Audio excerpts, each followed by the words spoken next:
We're live now, so sweet. Don't mess up. Okay. I'm sure I will. You've seen that. Plush Grass is a mercy. Oh, yeah. This is it's like that Family Guy episode where Peter has Michael McDonald following him around just singing everything. I think that's why we started playing golf together, because every time you'd mess up, I'd start like singing the words that you were saying. And then I got worse and worse and worse. This is Greg Kimball with the Final Percent Podcast, and today I'm with Matt Rauh. He's the owner and founder of Plush Grass, and some of the things that they do is they make playgrounds safe. They make we actually just heard an amazing story of Joe Downs kind of saving this woman's allergies. She had no idea what was going on, and it turns out that she was allergic to grass, which I've actually never heard of that. And he told the story in an amazing way, where she was actually able to hang out with friends and family who were coming in town, and they were able to leave the doors and windows open. And what we kind of realized is you guys create environments that give you the look and feel of grass and things that are associated with it that are not really possible without the Wizard of Oz, as I so eloquently put you earlier. And you have this idea of putting kind of the art into artificial turf. And so maybe I'll swing it over to you, and you just kind of tell me, like, why did you start Plush Grass? How long have you guys been around, and where are you going right now, so that people can kind of understand who is the Wizard of Oz of all of this plush grass? Yeah. Interesting. It's not just you would never know this, but it's not just humans that are allergic to grass. A lot of our pet owners, dogs, are allergic to grass, which is interesting. Isn't that a crazy? I don't know what God was thinking when he allowed that to happen. That's kind of mean. Because they are animals, right? They're supposed to be outside in theory, but somehow they've grown allergies. So we're finding that out more and more. But I got into artificial turf. I was in golf construction in the mid to late 90s, and really interested in the golf side of my business at the time, and I had an opportunity to join an organization and use my design skills and what I knew about golf design in a residential area, and it's become a lot bigger than that now since then, but.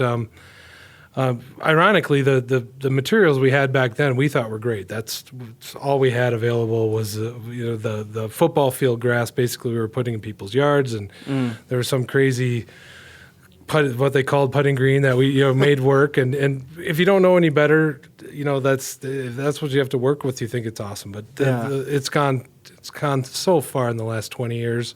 Yeah, and so Plush Grass started 12 years ago.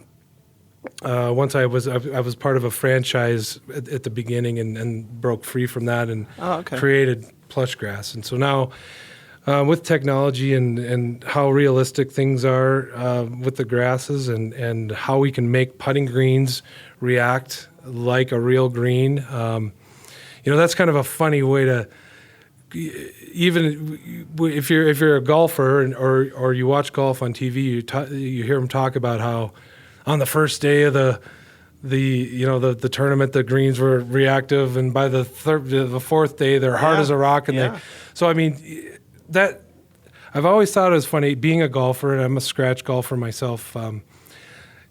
We make putting greens as realistic as we can and as fast as we can, but it just depends on what your background is and where you play. And so we can customize a green to fit whatever situation you want, basically. Yeah. But then it's going to stay that way. It's not going to react with the elements. Yeah, react with the elements. Yeah. And, so it's definitely cool. That has to give you a very unique perspective on.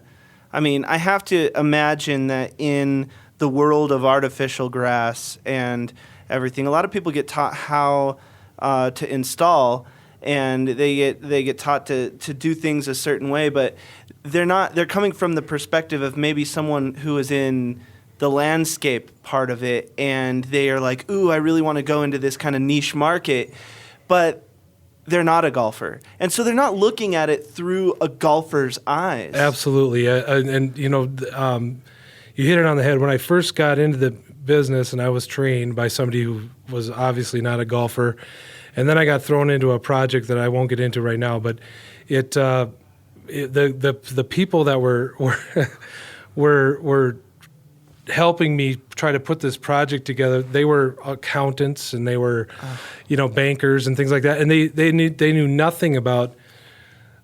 They knew about how to play golf, but they didn't know how to make the artificial turf work. And I knew that. Being new in the business at the time, I'm like, this has got to be done better. And so, those first 3-4 years that I was in the artificial turf business, learning how these guys were telling me how to do putting greens was off the charts wrong. And I knew it. And so it's taken trial and error through the next 15 years to figure out, to take the materials that we have available, try to work with the manufacturers to make them as better. But then I had to figure out on my own with some of my colleagues around the country as well. But we've figured out how to make these systems as close as possible to what people would quote unquote say is a real green. But That's again, so cool. It's so temperamental on I play all different courses throughout the Front Range here, and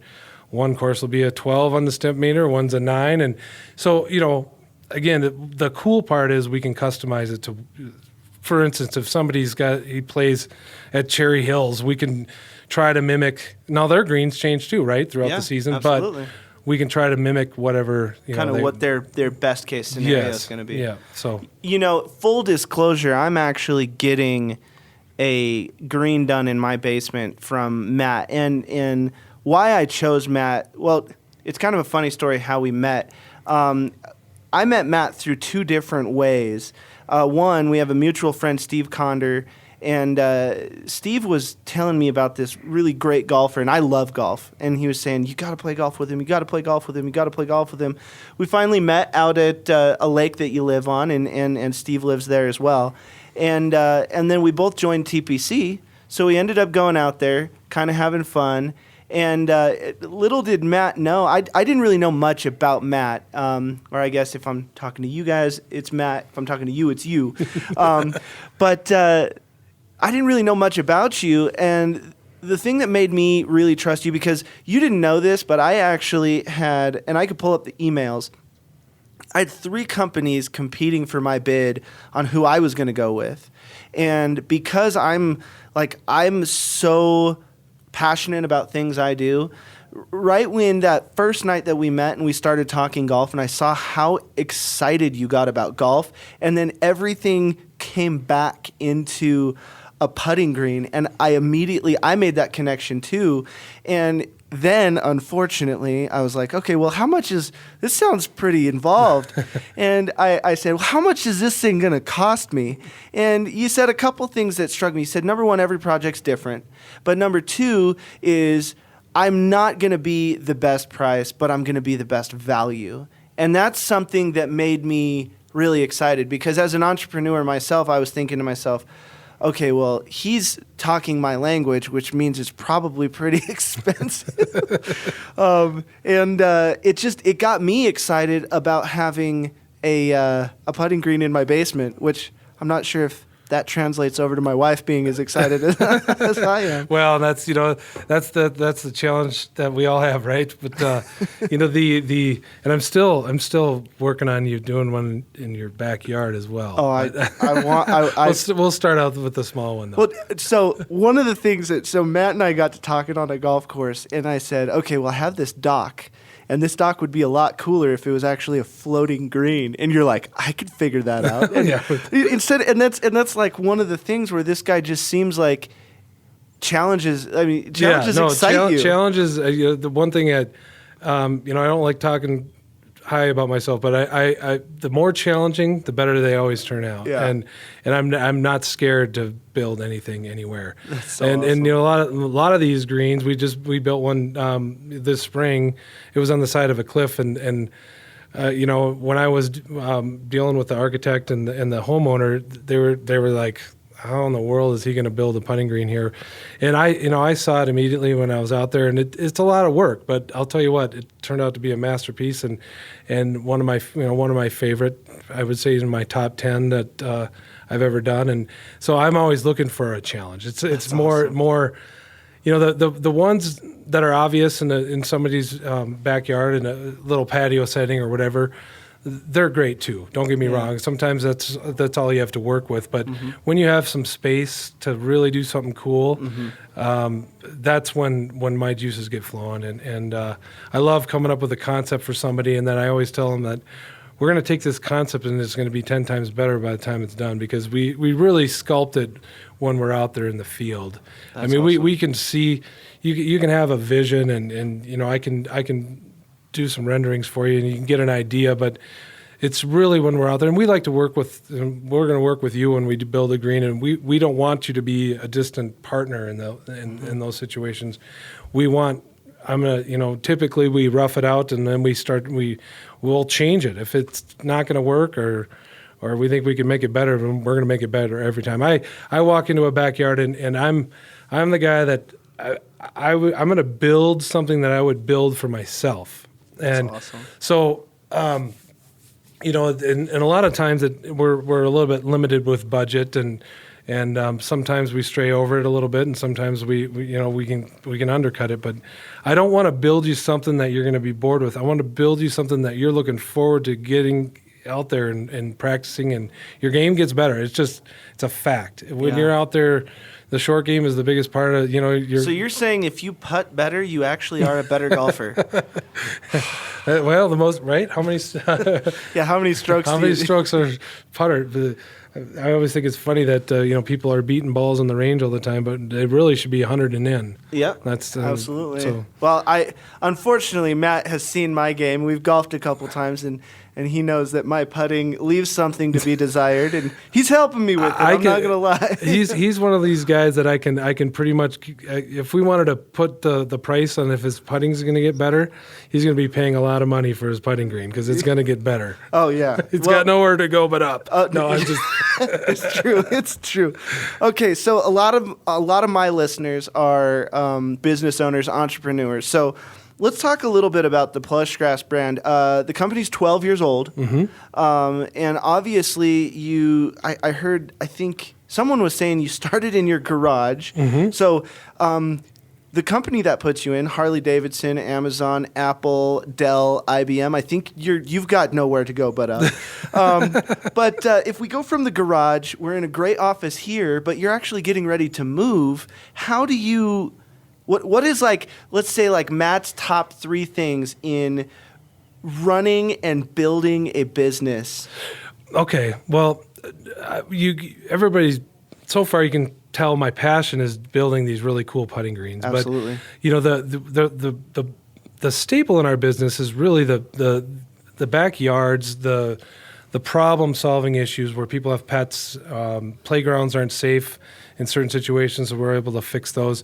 Those are passionate for me too. But we're also trying to.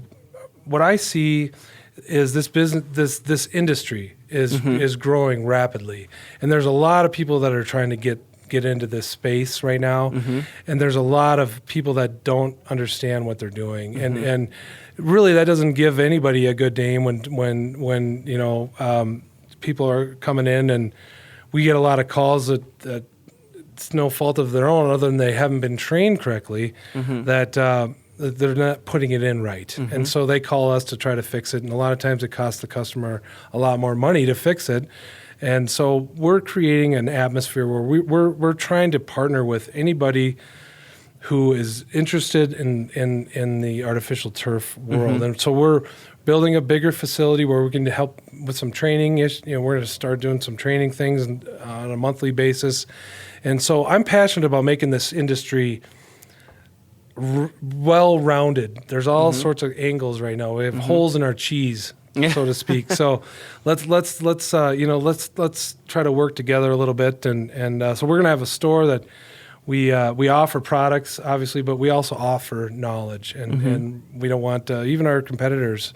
We hope that they look at us as an ally, not a enemy. So, all right, well, that's great, but you didn't answer my question. How did you get from a garage to here? Like, obviously, you're passionate. You've got all of these training things, because I'm in the school space too. So I did kind of a similar thing where I realized, like, look, you know what, with the way the industry is going for me, and I was competing against all of these home studios, and I said, well, look, if we can't compete on price with those guys, let's teach them how to do it properly. So we actually have very similar models, but I know that if you dig into my entrepreneur story and you go back to my 400 square foot place and me being homeless and all of these different things, like, what are your, like, in business, a lot of people call them a pivot point. Okay. It's something where you changed, your thinking changed, you had your first real explosion. Like, what are some of the things that through the years, from a business standpoint, like, there's someone out there who's trying to start a cookie business, they're starting a landscaping business, they're starting a tire, but whatever the business is, what is some advice you can give to them on saying, hey, if you're in your garage now, don't make these mistakes because I did it. Hey, if you're in a building like this right now, don't make these mistakes because I did it. Just so that we can kind of give back to the entrepreneur community and help them understand how to get to where we're at, maybe just a little bit faster than it took us. Sure. Well, I was fortunate to be able to, my wife was working when I was starting this out, and it was tough. I mean, getting your name out there is always tough, but I was putting the money back into the business constantly buying new equipment. But I think the biggest reason why we've had success here at Plush Grass is our customers. When we had problems, we made sure we fixed them. And I think what I see with a lot of the startup turf companies, especially when it comes to putting greens, they'll go in, they don't do it right, and they're constantly getting service calls, and they run out of money. They give up on it. And we just didn't do that. If we had a problem, I mean, with taking a loss, whatever, there was many jobs, as I was learning. Remember, I told you I had a learning curve with these putting greens. And this is some of this is before Plush Grass, some of the learning curve stuff before it actually became Plush Grass. But, we were always there for our customer, and we made sure that even at a lot of times thousands and thousands of dollars of loss, we made sure we were right. So a lot of referrals come out of that when you take care of somebody and you're not, but I mean, customer service. I'm not sure. Maybe I'm basically what you're saying. Yeah. Well, without sounding boring and the problem is, I mean, if you look in this industry with Amazon and Facebook and all of them, I mean, we're getting to a point to where customer service is almost weird. It is. So the fact that you do customer service, because I mean, you and I were talking a little bit earlier. There was a job you were doing. The customer needed something fixed, and so they called first number on Google, and it was one of these national brands, and they were piecing everything together. Well, this contractor, this person. And then someone who owned another school, I believe, called and said, well, why don't you just do it all in-house? And it kind of goes back to, a lot of people don't want to do that because they're just like, I only do this. I don't want to deal with the art. Well, I only do the art. I don't want to deal with this. Right. And so customer service, as I know that a lot of people will be like, well, duh, customer service.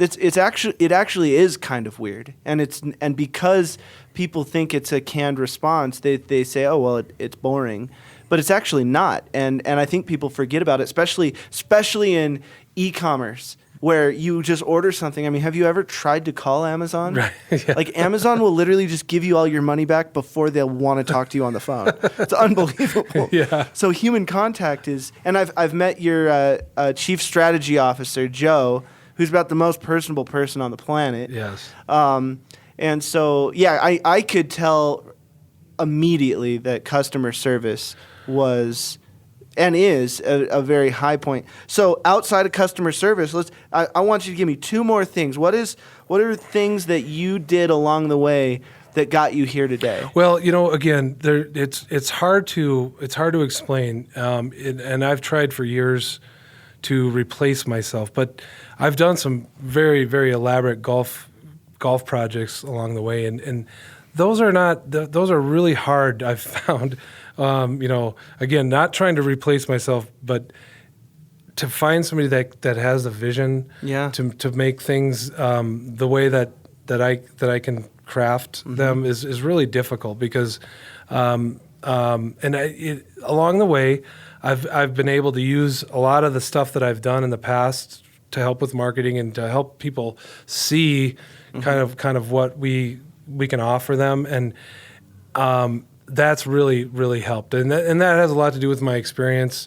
We take people through more of a process where some of my competitors don't really do that. It's more of we can build you a putting green. Here's a circle, and we're going to put a couple of holes in here, and I take them through more of an art form, so to speak. Maybe that's not the right word, but where I give them a visual, and then from there we work with the customer, and that's just turned into a lot. I mean, I know it's maybe sounding in the same regard, but that's turned into a lot of really nice referral business along the way. It's funny. I already figured out what it was. Okay, so for all the people listening and not watching the YouTube, I'm looking at the camera right now, and this is when we say that Matt is one of those guys who always has to give you a reason for him why he's saying something, because I can speak from personal experience that he's one of the most humble, genuine people that I know. He will not talk about himself.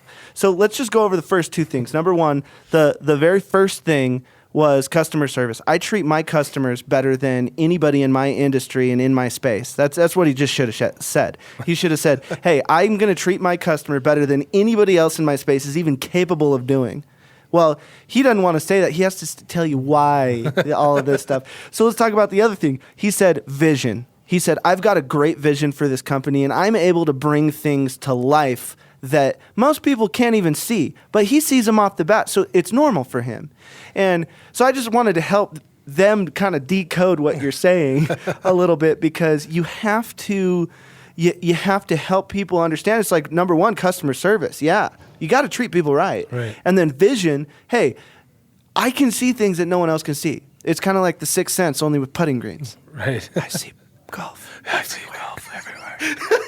All right, we want one more thing. Well, and however you get there is fine. I'll decode it for him. I'm the Matt Whisperer. Well, and the other, now that thinking back, it's so many times we've got calls from customers that, like you said earlier, have dealt or trying to deal with another company, and maybe the situation was too big for them, and I'm an extremely good problem solver. I will say that I find a way to get it done, figure it out, and by hook or crook, we're gonna make it right. We're gonna get this project done.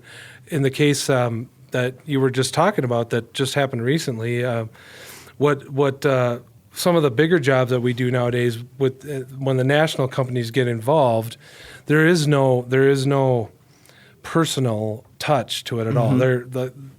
They're wanting to use a subcontractor to do the tear out. They're going to want to use another subcontractor to put the dirt in and the drainage. We do that whole thing. I mean, we take care of the whole package for people, and that's something that is really hard to find nowadays. I mean, absolutely, it's a sub for this and a sub for that. So we just kind of take the whole tamale, and I've put the money back in to be able to do that, to have the right equipment, to have to handle all those situations. But all right, so let me decode that for everybody. Number one, we've got customer service. Number two, we've got vision, and the next one we've got problem solving. And we've heard multiple times. I mean, problems get you excited. You're like, oh, you have a problem? I'm down. Let's solve it. Like, let's figure it out. Yeah. So, and I think another thing in there that you found that really helps your customers is you have a streamlined process.